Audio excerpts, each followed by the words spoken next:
Siguen los anuncios y las duras medidas del presidente Donald Trump, el presidente de los Estados Unidos, contra los migrantes indocumentados. Hace pocos minutos, de hecho, aseguró que usará la base de Guantánamo para detener a migrantes en situación irregular. Sobre eso nos amplía a esta hora Juan Camilo Merlano. Juan Camilo, buena tarde.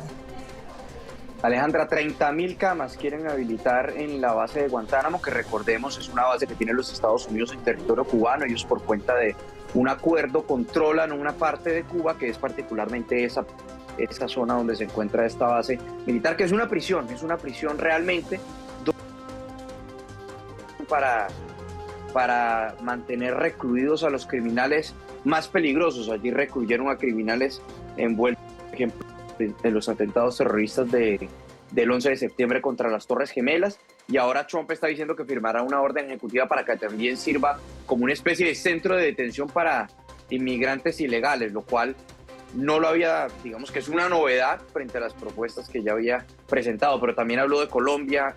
Nuevamente está todos los días desde que ocurrió esta crisis diplomática, está poniendo el caso de Colombia como un ejemplo de victoria para los Estados Unidos. Dijo de nuevo que los inmigrantes que deportaron, que eran criminales, que eran violadores, que eran asesinos, que eran capos de la mafia y que tenían que ir encadenados. Dijo que el gobierno colombiano se disculpó en cuestión de minutos, prácticamente, profusamente se disculparon porque no querían generar ningún tipo de inconvenientes con nosotros. Dijo que bueno, al final, luego de resaltar eso, dijo que aprecia mucho al pueblo colombiano, que son gente maravillosa, y que aprecia también a los funcionarios del gobierno, a los representantes del gobierno, porque retiraron ese lenguaje duro. Pero entonces nuevamente sacó pecho por lo que fue el desenlace de la crisis con Colombia, y también ha tomado otra serie de determinaciones.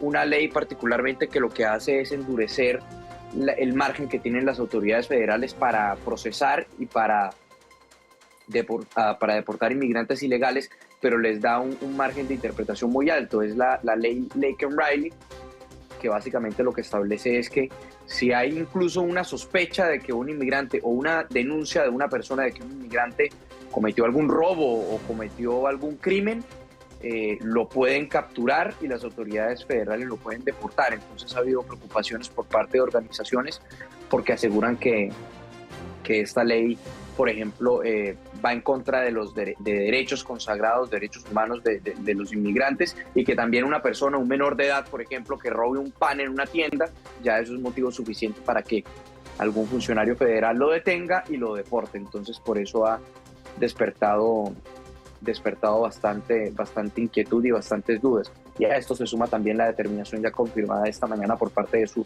Secretaría de Seguridad Nacional de revocar esa decisión de ampliar por un periodo de 18 meses el estatus de protección temporal para los venezolanos. ¿Hay alguna información que dicte, Juan Camilo, que por ejemplo Guantánamo haya sido utilizado recientemente precisamente para albergar allí, para detener allí mejor a migrantes? No, hasta la información que tenemos, no. Esto sería una novedad. De hecho, está diciendo que necesita firmar una orden ejecutiva para poder avalar esa determinación. Entonces, no hay precedente hasta donde recuerdo. No hay un precedente. Guantánamo únicamente, de hecho, no había tantos presos. Eran presos de máximo interés, de máxima seguridad. Pero para habilitar 30.000 camas, no hay un precedente. Mire, de hecho, vamos a estar muy pendientes de lo que, de lo que albergue esa decisión, sobre las condiciones, sobre el tiempo, digamos, todo lo que entra a consideración de la decisión de las personas que sean dirigidas a esta cárcel. Vamos a escuchar lo que dijo al respecto el presidente Donald Trump.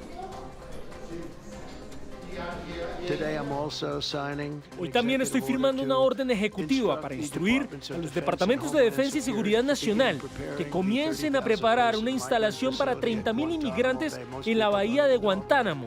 La mayoría de la gente ni siquiera sabe de esto.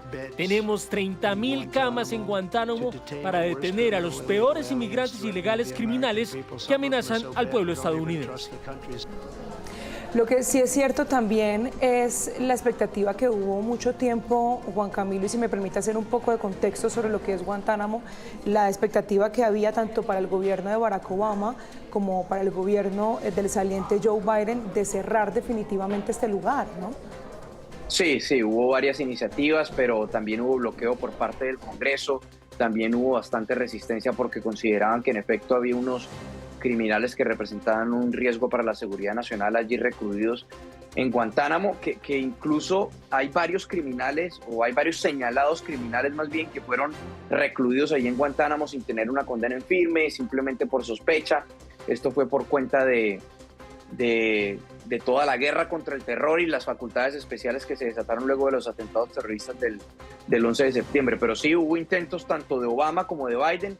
Hubo luego de varios años liberación de algunos de los acusados allí en Guantánamo, pero finalmente la base sigue ahí, ha seguido operando en medio de violaciones de derechos humanos gigantescas, de denuncias en contra de militares allí por métodos, por ejemplo, de tortura para realizar interrogantes, malos tratos a los que se encuentran allí presos, falta de garantías. Es decir, esto es una base donde prácticamente hay un área, o ha habido históricamente un área gris de legal. No hay una operatividad o no hay un respeto, si se quiere, a las normas, y la ley que se aplica allí es totalmente distinta a la ley que se aplica aquí en otras prisiones en Estados Unidos. Entonces es como una especie de zona gris en materia legal, y por eso se han cometido todo tipo de derechos en Guantánamo, de violaciones de derechos en Guantánamo.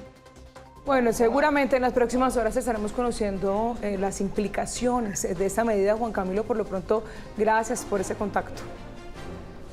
Claro que sí, gracias.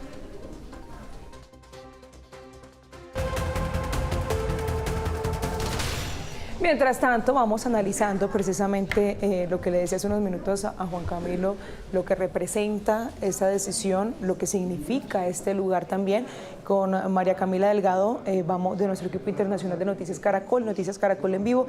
Vamos a tratar de hacer un poco de ese contexto. María Camila, bienvenida, pero quiero inmediatamente aprovechar para darle la bienvenida también a nuestra experta internacionalista, quien es María Teresa Aya, quien nos acompaña para ampliar un poco más también ese análisis. María Teresa, gracias por esos minutos. Como siempre, un gusto, María Camila, Alejandra, estar con ustedes. Bueno, María Camila, comienzo entonces por usted, que me tiene un contexto sobre lo que es Guantánamo, para también un poco explicarle a los usuarios. Claro, digamos que, y sobre todo lo bueno de esto de tener a Teresita es poder conocer ese mensaje que hay detrás de este anuncio, porque es que Donald Trump estaba hablando, lo hizo hace algunos minutos, pero no estaba hablando en cualquier contexto, estaba a punto de firmar esa ley Laken-Riley, que justamente es muy significativa para los estadounidenses y sobre todo con este discurso de lucha antimigrante de Donald Trump. Yo quisiera empezar por ahí. Sí. Teresita, ¿qué era lo que estaba haciendo Donald Trump justo cuando da este anuncio de Guantánamo? Como sabemos, María Camila, el tema de migración ha sido una bandera del presidente Trump desde la campaña hasta hoy, y está cumpliendo muy rápidamente esa promesa. Fue la que lo hizo elegido. De alguna manera le debe el triunfo político, el triunfo electoral a la campaña contra los migrantes. Antes se decía, cuando uno hablaba de los presidentes y sus grandes banderas, que era una idea de estar conmigo o estar en contra mía. Aquí él tiene la idea de o están con los migrantes o están en contra mía, pero uno no puede estar a favor de los migrantes y a favor de Trump. Es decir, hay que estar en contra de los migrantes. Y esa es la idea que él ha estado tratando de vender al pueblo americano. Y por eso todas estas leyes. Y estas leyes en donde él dice, por ejemplo, que va a enviar a los migrantes a Guantánamo, es de alguna manera en el imaginario de Estados Unidos, del personaje que lo está escuchando en la mitad de su estado, sin haber salido muy lejos, es tener la idea de que los migrantes son terroristas, porque María Camila y Alejandra, les cuento, cuando uno habla de Guantánamo en Estados Unidos, estaban hablando de una prisión donde iban los terroristas después del 11 de septiembre, una prisión donde se guardaba a la gente de alta peligrosidad que iba a la cárcel y la queríamos lejos para que no nos pasaran a nosotros los peores criminales que no son americanos. En Guantánamo estaban los criminales que son extranjeros, terroristas extranjeros atentan seguridad nacional, Estados Unidos, y está equiparando a los migrantes con eso. En esta ley, al decir que los va a mandar a Guantánamo, el mensaje un poco subliminal, que hace eco a lo que dijo en campaña de que todo migrante es un criminal y que está hablando de una invasión a Estados Unidos, pues eso es lo que está nuevamente repitiendo con este mensaje. Analizar un poco la situación reciente con Colombia en esa crisis diplomática express que se tuvo con esa historia de los deportados, porque bueno, mientras el presidente Trump decía es que son delincuentes, son los más peligrosos delincuentes de Colombia que estamos devolviendo para su país, acá cuando ya veíamos la realidad, cuando ya consultábamos con algunas con las autoridades y con algunos de ellos que hablábamos, la situación era completamente distinta. Entonces allí genera muchísimos interrogantes sobre lo que va a pasar con estas personas y las condiciones en las que van a ser básicamente procesados bajo ese criterio del presidente Donald Trump, María Camila. Sí, y es que las palabras de Donald Trump al hacer este anuncio de enviar 30.000 migrantes a Guantánamo, también dice lo siguiente, abro comillas, algunos de ellos son tan malos que ni siquiera confiamos en que los países los retengan. Entonces, Teresita, esto quiere decir que tal vez es un plan B de Donald Trump de que aquellos migrantes deportados que está devolviendo a Brasil, a Guatemala, a Colombia también, pues no vuelvan a Estados Unidos de ninguna manera. Yo creo que es un mensaje que está mandando y aquí hay varias cosas que yo creo que hay que empezar por analizar y por entender en este momento. Uno, ¿quiénes son los migrantes? Las estadísticas más o menos a grosso modo en Estados Unidos dicen el 60% de estos migrantes que van a ser deportados o retornados, como es la palabra que se suele usar hoy en día, tienen que ver, son ilegales, es decir, personas que han tratado de cruzar la frontera para quedarse de alguna manera en Estados Unidos y ver a ver cómo el día de mañana se legalizan, no se legalizan, trabajan, cumplen el famoso sueño americano, 60%. 40% son personas que sí tienen algo de criminalidad. Uno, puede ser gente que entró con una visa legal y se quedaron ilegalmente. Esto para ellos es importante porque cuando uno saca la visa, uno dice yo no me voy a quedar en Estados Unidos, entonces le están agregando mentiras y un poco el dolo al tema de quedarse en Estados Unidos. O son personas que han entrado con droga, o son personas que han entrado y han cometido crímenes en Estados Unidos. 40%. Son dos tipos de migrantes, dos categorías que son diferentes. El llamado ilegal y el llamado criminal. Cuando se deportan por igual, porque normalmente los criminales pagan una condena en Estados Unidos, al pagarla se les vence el tiempo de la visa si es que entraron legalmente y por lo tanto ya se convierten en ilegales además de criminales. Estos se devuelven y hay que ver en el país si tienen prontuario o no. Como digo, son dos tipos de migrantes y uno tiene que estar muy atento a cuáles están deportando. Dicho eso, Trump no hace esa diferencia. Para él todos son criminales. ¿Por qué? Porque el hecho de cruzar la frontera, entre comillas, ilegalmente para entrar a Estados Unidos ya implica que cometieron un crimen y que hay un dolo porque lo hicieron conscientemente a sabiendas de que estaban haciendo algo que no se debe hacer. Entonces él, apoyándose en esa teoría, mete a todos en la misma canasta y los llama a todos criminales de alta peligrosidad. Por eso él habla de invasión de criminales y en este último discurso habla de la importancia de retenerlos con grilletes, con esposas, porque qué tal que se haga un motín. Él dice esto en parte es por la protección de la gente que está en un avión, porque qué tal que haya un mitin de esta gente que empiecen a sublevarse, que empiecen a ir en contra de quienes los están custodiando. Entonces ahí hay diferentes, digamos, tipos de migrantes y Trump suele echarlos a todos en el mismo saco. Exactamente, y digamos, Teresita, ¿usted cómo ve esto? ¿Podría ser un riesgo para los migrantes? Lo digo porque exactamente, usted nos lo hacía muy claro, no hay ninguna diferenciación entre aquellos que son tal vez criminales con más delitos que el hecho de ingresar ilegalmente a los Estados Unidos, pero estamos hablando de que van a habilitar 30.000 camas, 30.000 puestos para migrantes en una prisión de alta seguridad de Guantánamo que usted bien lo sabe, ha recibido diferentes críticas a través de diferentes organizaciones de derechos humanos por la tortura o diferentes o cosas así que ocurren allí. ¿No estaría entonces Donald Trump equiparando a criminales con delitos mucho más, por decirlo así, graves. Estamos hablando de aquellos que fueron sentenciados por el 11 de septiembre, equiparándolos a migrantes. ¿Cómo será ese trato? ¿Cómo podría ser ese trato allí? Aquí lo que estamos viendo es una equiparación, para usar tu palabra, está poniendo a los migrantes en el mismo saco de todos los delincuentes extranjeros que llegan a Estados Unidos, sean ilegales o no, son todos extranjeros delincuentes, hay que salir de ellos y los vamos a mandar a Guantánamo en una cárcel, entre comillas, especial para esos extranjeros que vienen a delinquir, a portarse como criminales. Y volviendo, María Camila, tienes toda la razón, esto también es un mensaje a quienes quieren ir a Estados Unidos en este momento. ¿Usted quiere entrar aquí ilegal? Pues en este gobierno eso lo vamos a tratar como un crimen y los crímenes se pagan con cárcel, por lo menos mientras los devolvemos, los deportamos y su país los recibe.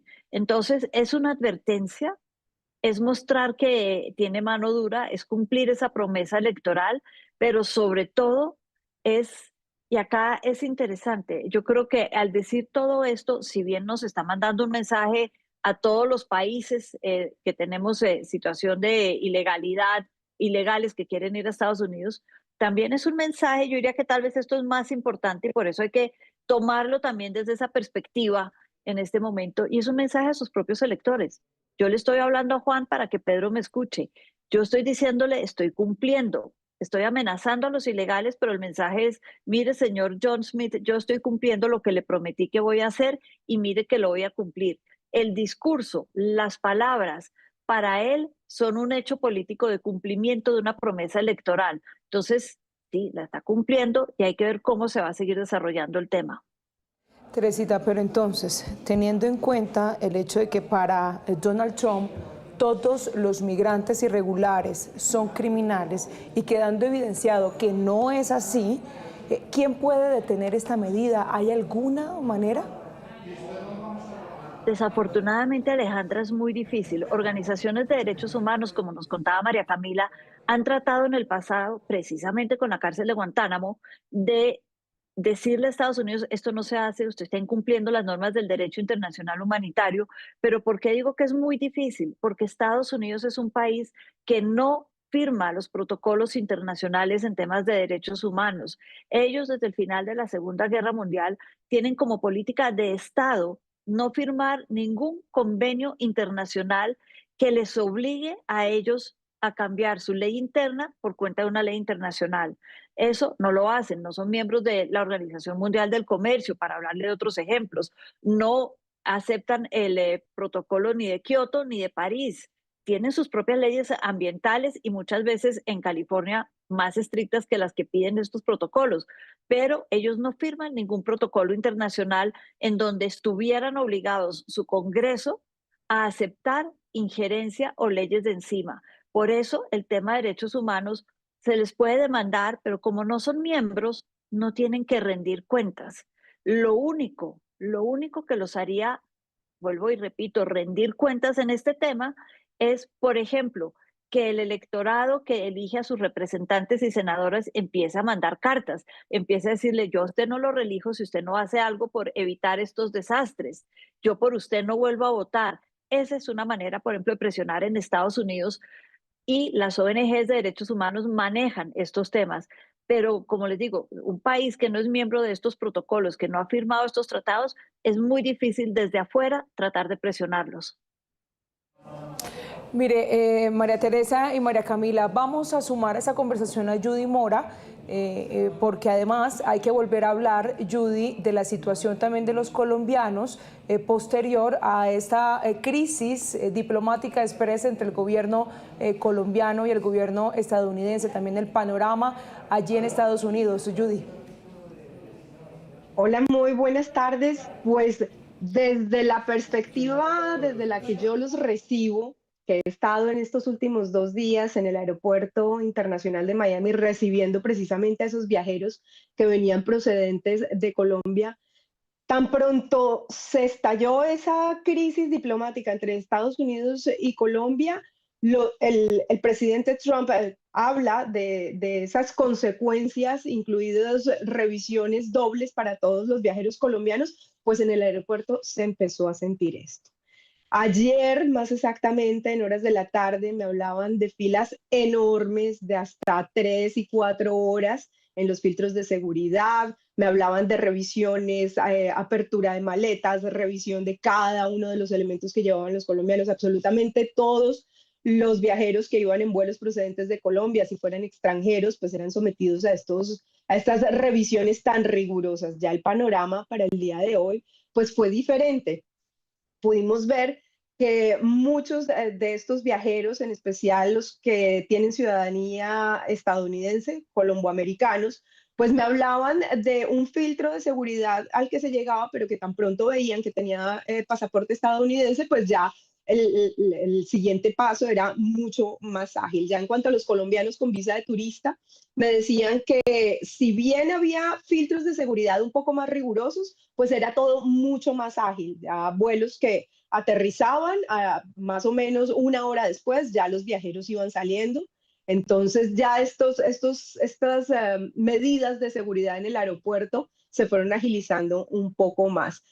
Otras personas también me respondían que les había parecido muy curioso el hecho de que la misma tripulación del avión, azafatas, piloto, copiloto, hubieran tenido que pasar también por esos filtros de seguridad, en especial un vuelo procedente de Colombia, me decían, cuando ellos pasaban, se suponía que siempre pasaban como por otros lugares que se hacía como más rápido el paso para ellos, ¿no? Esta vez les pidieron hacer la misma fila de los pasajeros y pasar por los mismos filtros de seguridad. Entonces, sin lugar a dudas, en los aeropuertos, o por lo menos acá en la terminal aérea de Miami, sí se está sintiendo un poco más fuerte el tema de los controles de seguridad en aeropuertos. Vamos a esperar qué va a pasar conforme van pasando las horas, porque si bien ya se supone que se surtió este impasse diplomático de la mejor manera posible, por decirlo de alguna manera, pues sí hay ciertos rezagos que se están empezando a sentir, incluso para quienes no tenían nada que ver, como los ciudadanos colomboamericanos. Mire, usted nos tiene aquí un recuento precisamente de lo que ha sido esa situación para los colombianos allí en Miami. Vamos a contarle a los usuarios, a mostrarle esas voces que usted recopiló. Pero bueno, las voces las vamos a tener en minutos. Por lo pronto, antes de despedirla a Judy, María Camila tiene una pregunta que plantear también. Sí, y es que escuchamos, Judy, usted ha estado ahí los últimos 2 días en el aeropuerto y tal vez parece que, aunque sí se han aumentado estos controles, parece ser como un caso específico de cada persona, como de que cada quien está viviendo esto diferente. Algunos le parecen rápido, otros le parece más tedioso sí, el tema. Pero hay algo que me parece muy importante y es que me regreso a lo que nos decía Teresita y es, y quisiera preguntarle a Teresita, ¿será este un mensaje de Pablo para Pedro también? ¿Esto también será otro mensaje a lo que nos estaba contando Judy? ¿Son controles estrictos, amenazas o decisiones tomadas hacia Guantánamo? ¿Será, Teresita, que esto que está pasando, pues ya los están viviendo los colombianos que llegan a Estados Unidos? ¿Será otro mensaje? Yo creo que el gobierno de Estados Unidos tiene muy claro que no todos los colombianos, que la gran mayoría somos gente decente, somos gente que entra con la visa, que está haciendo las cosas como toca. Los otros tendrán sus razones muy especiales para entrar por otro lado, pero el mensaje es, mire, si Colombia no coopera, y es que cuando uno habla de deportaciones o en el caso de Estados Unidos, repito, desde 1996 es retorno de personas que entraron ilegalmente. Cuando uno habla de estos temas, hay que decir, bueno, ¿quiénes son? ¿Cuál es el mensaje? ¿Y por qué están acá? Y ellos están mandando el mensaje precisamente a ellos, a todos los demás, diciéndole, sabemos que Colombia es un país que por un momento tuvimos una crisis y no cooperó. Vuelvo a la palabra clave, cooperación, en retorno, en deportación. La palabra que se utiliza es la cooperación entre los estados. Y si Colombia se quiere alejar de los parámetros de cooperación que han existido desde hace más de 40 años, que han existido a lo largo de todo el siglo XXI, ya vamos en 25 años de este siglo, que se manejaron con el gobierno Biden, Obama, con los gobiernos anteriores, si Colombia quiere salirse de esos estrictos parámetros de cooperación, pues no solamente van a pagar a aquellas personas que estamos deportando, retornando, va a pagar todo el país. Y yo creo que ese mensaje sí ha sido claro y contundente en este momento. Bueno, María Teresa, Judy, ya tenemos las voces de las que les hablamos en unos minutos, hace unos minutos. Escuchen ustedes estas versiones que recopiló Judy Mora de Miami. La verdad fueron muy amables. Simplemente pidieron el pasaporte, pasan las maletas, las escanean, cuánto tiempo te quedas y ya. Sí, se pone uno un poco angustiado porque es tensionante saber que los colombianos tienen solo una sección para chequeo. Entonces no deja de ser un poco intimidante, pero bien. El trato bien y en realidad fue rápido, preguntan a qué viene uno. En general estuvo como normal, solamente nos hicieron como una segunda inspección, donde revisaban como el pasaporte y escaneaban las maletas, que normalmente no lo hacen acá, pero pues hoy fue así. No, igual, lo raro fue que me preguntaron que por qué me quedaba tantos días. Yo les dije que venía a la maratón de Miami, entonces me dijeron que para qué me quedaba tantos días. Le dije, pues vengo a descansar. Y ahí fue que me pasaron al cuarto al lado y todos los que veníamos solos de Bogotá nos pasaron. De resto, creo que también llegó Panamá, no les hicieron nada. Sobre esto último que dice esa viajera colombiana, quisiera preguntarle, Judy, porque en redes sociales ha circulado una información que supuestamente hay una sala especial o particular para la atención de los colombianos, donde llevan a los colombianos que van viajando con intenciones de ingresar a los Estados Unidos. ¿Eso es verdad? Pues yo voy a hablar por los 2 días. El día de ayer me estaban diciendo todos los pasajeros que evidentemente todos los colombianos, todos los vuelos procedentes de Colombia, todos los pasajeros iban a una sección especial y de ahí pasaban todos también al famoso cuartito, en donde era toda la revisión de maletas, abrían maletas y demás, que de hecho por eso eran las largas esperas y las demoras tan extensas en el aeropuerto antes de ingresar a territorio estadounidense. Ya para hoy me dijeron que sí, que evidentemente a los colombianos los apartaban hacia otra sección en donde solamente los revisaban a ellos, que ya la manera de ser más ágil o no esa revisión, pues sí iba como dependiendo de cada pasajero, pues que ellos veían que unos pasaban a la primera revisión, otros pasaban a una segunda, a una tercera, pero que evidentemente sí hay una sección especial para los colombianos. Esa era como el sentir en general de todas las personas con las que hablábamos.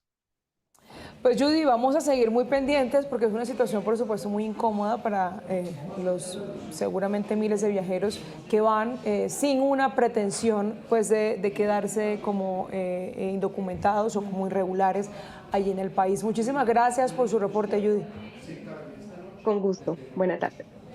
Claro, y que vemos además que no es solamente a colombianos, sino al parecer es de aquellos vuelos procedentes de Colombia, porque a la misma fila estaban incluyendo, según el relato de Judy y el relato de los testigos, de las personas que estaban allí, que si venían y eran colombo-estadounidenses o estadounidenses, pues también, digamos, les aplicaban ese primer filtro. Y yo quería, Aleja, y también usuarios de Noticias Caracol en Vivo, que reflexionáramos un poquito de tal vez, y Teresita nos lo podría aclarar, que hemos visto una retórica, un discurso de Donald Trump bastante fuerte con los migrantes, los hemos analizado aquí, pero el día de hoy, y ya más adelante lo escucharemos, dijo o tal vez le bajó a ese tono bastante fuerte, y es que dijo que apreciaba a los colombianos, al pueblo colombiano exactamente. Entonces yo quisiera saber, Teresita, ¿esto es un cambio o tal vez es algo natural que sucede después de que dos gobiernos, en este caso el de Gustavo Petro en Colombia y el de Donald Trump en Estados Unidos, logran salir de este caos y de esta crisis diplomática, el ver ese cambio de retórica, de discurso? Yo creo, María Camila, que tiene que ver con el hecho que el presidente Trump en este momento se siente ganador, siente que ganó el pulso con el presidente Petro, que le ganó. Es más, si uno mira bien el último discurso de Trump en el que habla de Colombia, dice Colombia nos pidió perdón. Es más, entendemos que es un hecho aislado del señor Petro, pero no, por ejemplo, del Congreso, que siempre estuvo a favor nuestro, o de la gente. Entonces, él entiende o quiere entender, y así se lo está presentando, recordemos que le está hablando a sus electores, que él ganó el pulso con Colombia y que por ende no tiene nada que perder diciendo que los colombianos son buenos y buena gente. Recordemos, entre otros, que Marco Rubio está casado con colombiana. Entonces, él entiende que el pueblo colombiano tal vez no es el que estaba detrás de todo esto, esta falta de, palabra clave nuevamente, cooperación. Entonces, para él ya está más relajado, ya siente que está al otro lado y que, es más, que están mandando a recoger los migrantes y el gobierno americano ni siquiera tiene que pagar por sacarlos de Estados Unidos. Entonces, él ya quedó tranquilo con el tema y por eso pensaría yo su cambio en la retórica y en lo que está diciendo. Hablábamos de lo que está pasando en ese momento con los colombianos, María Teresa, esa crisis que ocurrió diplomática, a futuro, ¿cómo podría afectar esas relaciones Colombia-Estados Unidos? Es decir, porque ya quedó la ronchita. El impasse. Ya quedó el impasse, como lo llamaron acá. Quedó la cicatriz. Quedó la cicatriz. Quedó la cicatriz. Más elegante la cicatriz que la ronchita. María Teresa. Quedó una cicatriz y Alejandra, esta se suma a varias cicatrices. Sí. La pregunta es, ¿qué tantas cicatrices soy capaz de soportar yo antes de querer borrarlas todas? Y es que tenemos cicatrices muy anteriores, como fue el hecho de las protestas de Estados Unidos en octubre del año pasado, cuando estaban presidente Petro y Francia Márquez haciéndole campaña a Kamala Harris. Ahí se generó una pequeña cicatriz, una primera fractura entre este nuevo gobierno y el gobierno de Petro. Tenemos este tema y si llega a pasar algo con China, la ruta de la seda, estos tratados, esa cicatriz puede agrandarse aún más y puede ya ser una cicatriz que hay que borrar o que se vuelve peligrosa para el cuerpo. En ese sentido, tenemos una relación que está muy débil, de alguna manera muy frágil, que ya ha subido bastantes enfrentamientos y en este momento lo ideal sería reforzar esa relación, pero la verdad que yo lo veo muy difícil. Yo veo que va a ser muy, muy difícil establecer un diálogo entre las dos partes. Vemos una como ganadora, la otra también se presenta como ganadora y ninguna de las dos está dispuesta a ceder en sus planteamientos. En ese sentido, si no hay una capacidad de ceder, de hablar con el otro, de buscar espacios comunes, yo creo que vamos a tener una relación muy fraccionada y muy difícil entre las dos partes a futuro. Y específicamente esa palabra ceder fue la palabra que usó Donald Trump y también su portavoz, ¿no? Ella rápidamente ayer dijo el gobierno colombiano quickly fold, que es básicamente cedió, entregó como lo que tenía que hacer y aceptó los términos del gobierno de Donald Trump. Pues escuchemos lo que dijo Donald Trump cuando se refirió a los colombianos hoy. Dijeron, no aceptaremos a personas que estén encadenadas. Dije, bueno, la gente que está encadenada son asesinos, narcotraficantes, violadores, gente muy dura. Así que en realidad Colombia nos pidió disculpas profusamente en una hora, basándonos en algo que dije, que pagarán aranceles como nadie antes los había pagado. Y aprecio al pueblo de Colombia, son personas maravillosas y los representantes realmente actuaron bien. Él lo deja muy claro, Donald Trump lo deja súper claro y él dice básicamente, en otras palabras, que lo que le funcionó a él para que el gobierno colombiano cediera es los aranceles, esa amenaza de que lo iban a pagar muy claro. Y María Teresa, yo quisiera preguntarle por qué en el ámbito geopolítico internacional un país, ya no estamos hablando de Colombia o Estados Unidos, en este caso fue lo que pasó, pero porque un país tal vez cede cuando se le amenaza o cuando ya se empieza a hablar de dinero. ¿Por qué sucede esto? María Camila, antes de responder eso, si uno lo mira desde el lado del gobierno colombiano, te van a decir que ellos no cedieron, que por el contrario, Estados Unidos cedió al no enviar a sus deportados con esposas y en aviones militares. Entonces todo depende de donde esté uno parado. El caso es que desde que la humanidad existe, se ha tratado de imponerse uno sobre el otro cuando hay diferentes, no los llamemos países necesariamente, comunidades compitiendo por recursos y dentro de estos recursos está la idea de poder. Entonces uno siempre trata de imponerse sobre el otro y el otro de imponerse sobre el otro y así sucesivamente y desafortunadamente el que tenga las herramientas más poderosas, más grandes, como en el reino animal, el que sea el macho alfa más grande, de alguna manera termina imponiéndose. Pero repito, en este caso es interesante cuando uno revisa las declaraciones de ambos gobiernos, de ver que ambos dicen que el otro cedió en lo que era importante para ellos. Lo que sí es cierto es que, sin importar eso, como decía antes, vamos a tener una relación muy frágil y muy difícil en los próximos meses. Muchísimas gracias, Teresita, por su análisis con nosotros en Noticias Caracol en Vivo. Muchas gracias. Mire, vamos a seguir hablando del tema y por eso hasta ahora queremos saludar y darle la bienvenida también a Vanessa Márquez, quien es abogada de asuntos migratorios, a quien agradecemos por esos minutos con nosotros en Noticias Caracol en Vivo, precisamente para hablar de esta nueva medida anunciada por el presidente Donald Trump y que relaciona a la cárcel de Guantánamo.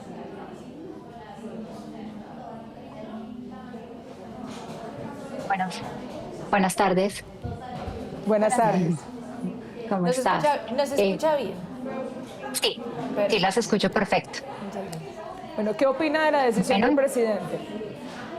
Listo, digamos que esa decisión hoy es un comunicado que no ha sido oficial y que al momento, digamos, se han, en varios comunicados de prensa que se han hecho al interior de Estados Unidos, se está hablando sobre el tema, pero es algo que está en evaluación. No es una decisión puntual porque me imagino que deberán acondicionar el lugar donde vayan a llevar a las personas que necesiten retener mientras se soluciona su estatus migratorio dentro de los Estados Unidos.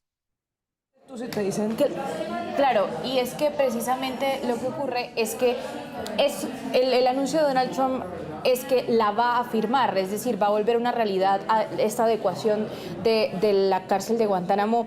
Pero usted como experta, y acabábamos de terminar la conversación con María Teresa, ella nos decía, va a ser una relación entre Colombia y Estados Unidos frágil, una relación en la que todo va a estar prácticamente calculado, todo lo que se dice de una parte, todo lo que se dice de la otra. Usted como abogada experta en estos temas, ¿cuál podría ser ese efecto inmediatamente visible, sobre todo para la intención de viaje de los colombianos? ¿Qué es lo que usted, por su experiencia, puede decirnos al respecto?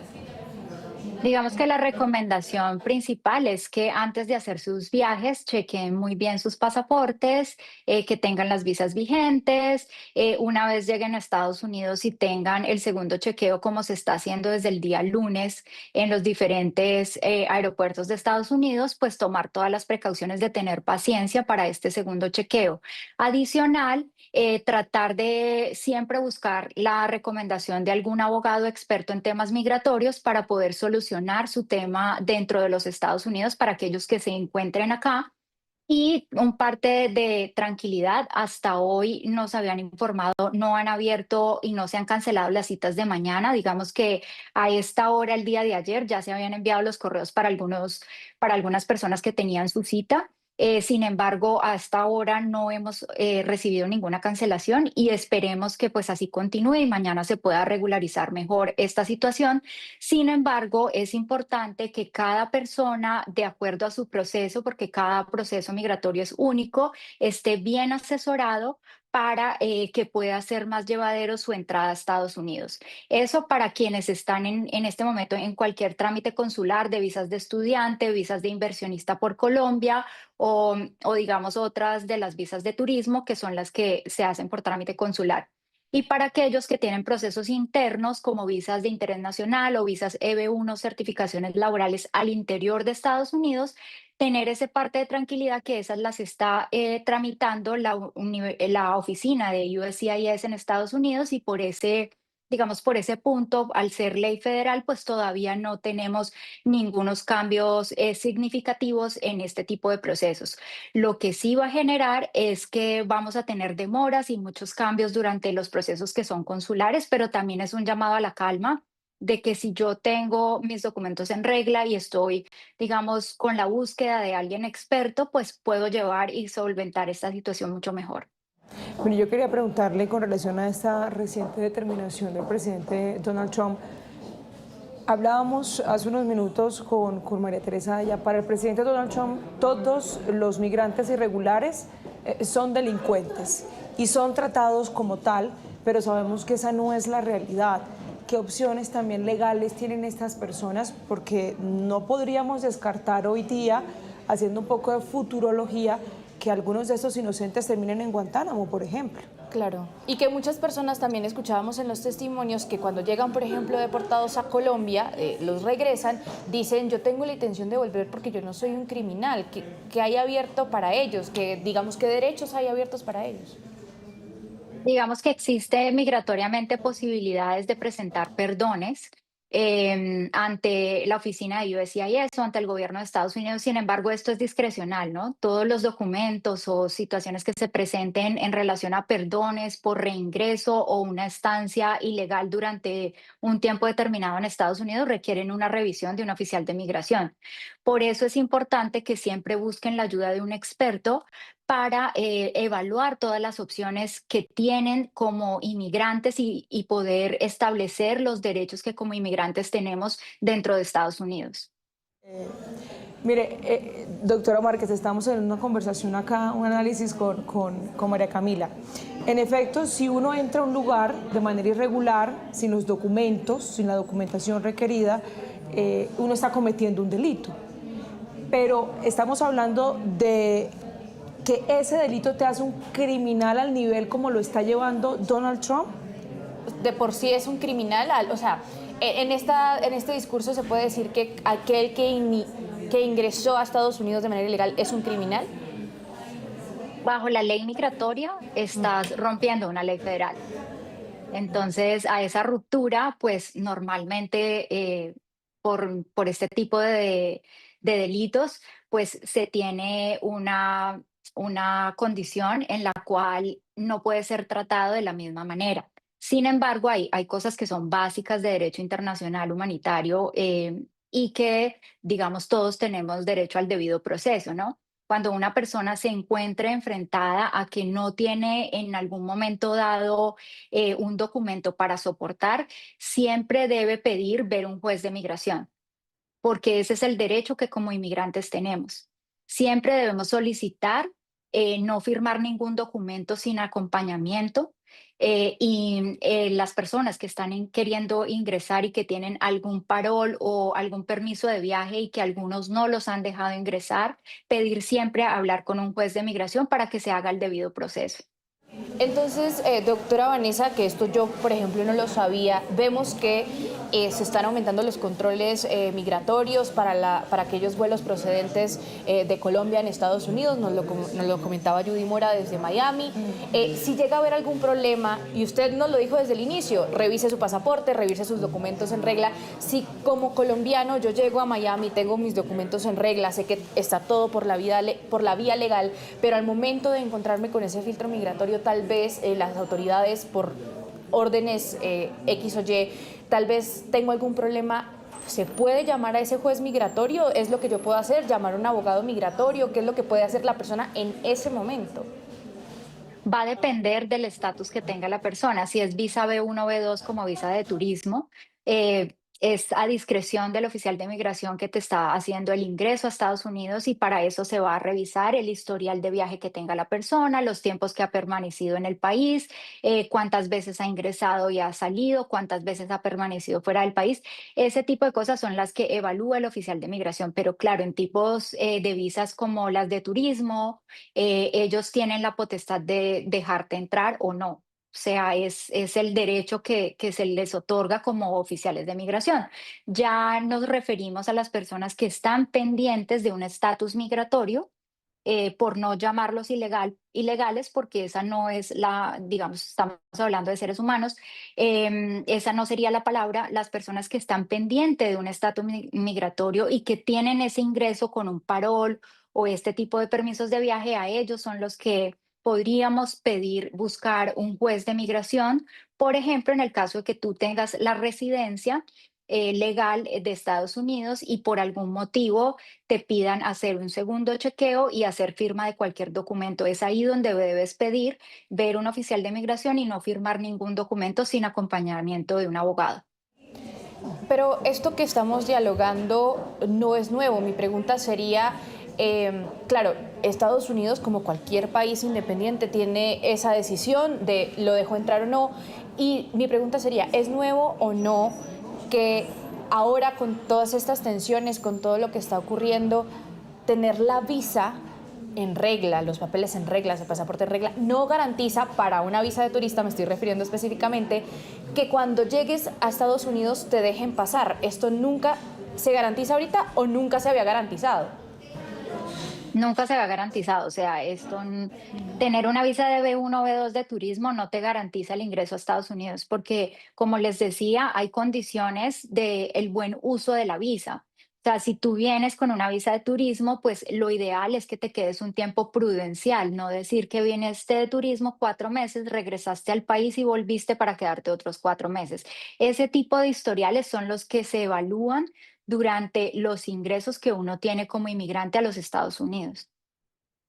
Tema Guantánamo, si me lo permiten, y es porque usted hacía una pregunta hace unos minutos de esto de equiparar a un migrante irregular con los criminales que en algún momento pasaron por ese lugar también. Estamos hablando de criminales de terrorismo, de Al-Qaeda. Vinculados a atentados terroristas del 11 de septiembre. Exactamente. Eso qué tan bien está, digamos, qué tanto se justifica. Y es bien difícil, digamos, porque este tipo de órdenes ejecutivas, pues sí, existen unas reglas generales de derechos humanos, de leyes migratorias, que nos pueden salvaguardar ciertos derechos, pero este tipo de órdenes ejecutivas normalmente pues van en contravía de algunas de estos derechos que tenemos, pero eso es lo que precisamente se está evaluando con algunas acciones que el presidente ha tomado. Ahora, equipararlo de criminal a una persona que no tiene un estatus legal, pues sí es un poco exagerado, pero pues bajo la ley está, digamos, haciendo una violación a una ley migratoria. Entonces, por esa razón, pues él los determina y los llama criminales. Sin embargo, también hay que entender que de las redadas que se están haciendo en los últimos días, incluso cerca a Miami, son redadas de personas que no tenían documentos o no tenían un estatus legal migratorio, pero tienen un criminal record en Estados Unidos. Entonces, a ese tipo de personas es que hoy están apuntando las redadas. Entonces, también sí, no, cuando se emiten este tipo de comunicados o se sale a la luz este tipo de, digamos, de entrevistas de las personas que están siendo deportadas, pues también no pueden ser llamados todos generalmente como criminales porque no lo son y porque cada uno tiene una situación diferente. Y este tipo de medidas que, como usted bien lo dice, depende de cada persona, lo que le vaya a suceder dependiendo de su historial y demás. Desde su punto de vista como abogada experta en asuntos migratorios, ¿sí funcionan este tipo de medidas que se hacen, pues, hemos escuchado diferentes testimonios, prácticamente algunas saltándose los derechos, el derecho internacional, pues cada país es independiente, pero ¿tiene alguna medida o se refleja en la práctica? Es decir, tal vez colombianos o en general latinoamericanos van a dejar de optar por solicitar estas visas, o sea, ¿sí funcionarían en términos de lo que Donald Trump quiere hacer?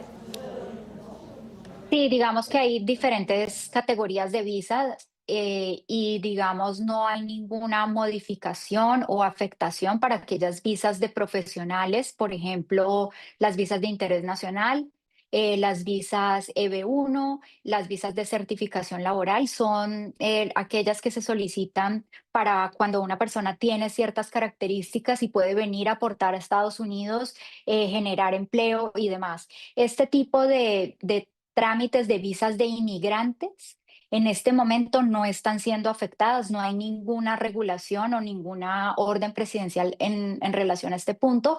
Las que sí están siendo, digamos, el punto principal para este gobierno desde sus inicios ha sido las visas de no inmigrante, que son las que conocimos como H1B, las visas que son de trabajo temporal, las visas de turismo, aquellas visas de inversionistas que son tramitadas, digamos, en el caso de Colombia, en la embajada en Bogotá. Esas son las que hoy en día están generando mayores cambios.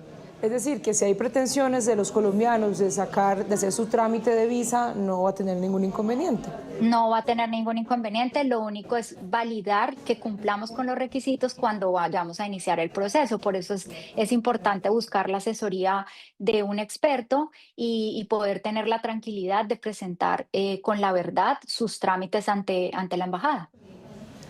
Y es que justamente lo que escuchábamos y hemos escuchado aquí, no solamente hoy, sino ayer y todos estos días, desde el lunes que se cancelaron las citas para solicitar diferentes visas aquí en la embajada en Bogotá, es que la gente dice, bueno, me la cancelaron, pero tal vez si me la reagendan, el cónsul, que es quien toma la decisión, me va a decir que no, por todo lo que ha visto en noticias, por toda esta crisis diplomática. ¿Cuál sería ese mensaje suyo para aquellos que están esperando esa cita o que se la cancelaron o que la tienen los próximos días?